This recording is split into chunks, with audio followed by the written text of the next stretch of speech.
দেখছেন JMG cargo প্রবাস কণ্ঠ প্রাইম নিউজ। মালয়েশিয়ার প্রধানমন্ত্রী আনোয়ার ইব্রাহিম খুব দ্রুতই বাংলাদেশ সফরের ইচ্ছা প্রকাশ করেছেন। অন্তর্বর্তী সরকারের প্রধান উপদেষ্টা ড মোহাম্মদ ইউনুসকে বুধবার মালয়েশিয়ার প্রধানমন্ত্রী ব্যক্তিগতভাবে অভিনন্দন জানাতে ফোন করে এই ইচ্ছা ব্যক্ত করেন। মালয়েশিয়া অবস্থিত বাংলাদেশ দূতাবাস থেকে পাঠানো এক বার্তায় এই তথ্য জানানো হয়েছে। দূতাবাস জানিয়েছে, মালয়েশিয়ার প্রধানমন্ত্রী আনোয়ার ইব্রাহিমের সঙ্গে টেলিফোনে আলাপের সময় ড ইউনুস সংখ্যালঘু সহ সকল বাংলাদেশির অধিকার রক্ষায় তার দৃঢ় অঙ্গীকার পুনর্ব্যক্ত করেন। ড ইউনুস তাকে দুই দেশের মধ্যে ভ্রাতৃত্বপূর্ণ সম্পর্ক আরও জোরদার করতে বাংলাদেশ সফরের আমন্ত্রণ জানান। এমন সময় মালয়েশিয়ার প্রধানমন্ত্রী শীঘ্রই বাংলাদেশ সফরের ইচ্ছা প্রকাশ করেন। আলাপকালে মালয়েশিয়ার প্রধানমন্ত্রী আনোয়ার ইব্রাহিম ড মোহাম্মদ ইউনুসের সঙ্গে দীর্ঘদিনের সুসম্পর্ক গভীর সন্তুষ্টির সঙ্গে স্মরণ করেন।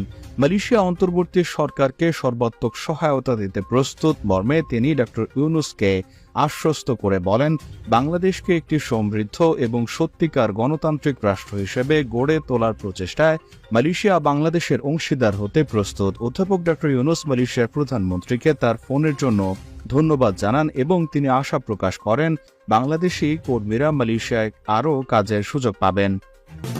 মালয়েশিয়া থেকে দেশে মালামাল পাঠানোর পাশে আছে প্রবাসীদের বিশ্বস্ত জেএমজি কার্গো অ্যান্ড লজিস্টিক্স। প্রতি শুক্রবার শিপমেন্টে মালামাল যাচ্ছে বাংলাদেশের 64 জেলায়, প্রতি কেজি মাত্র 26 রিঙ্গিত করে। মালয়েশিয়ার যে কোনো প্রান্ত থেকে মালামাল পাঠাতে যোগাযোগ করুন 95 জালান তুন এইচএসলি সিটি সেন্টার, কোতারায়া ব্যাংকক ব্যাংকের পাশে, অথবা ফোন করুন স্ক্রিনে দেওয়া নম্বরে।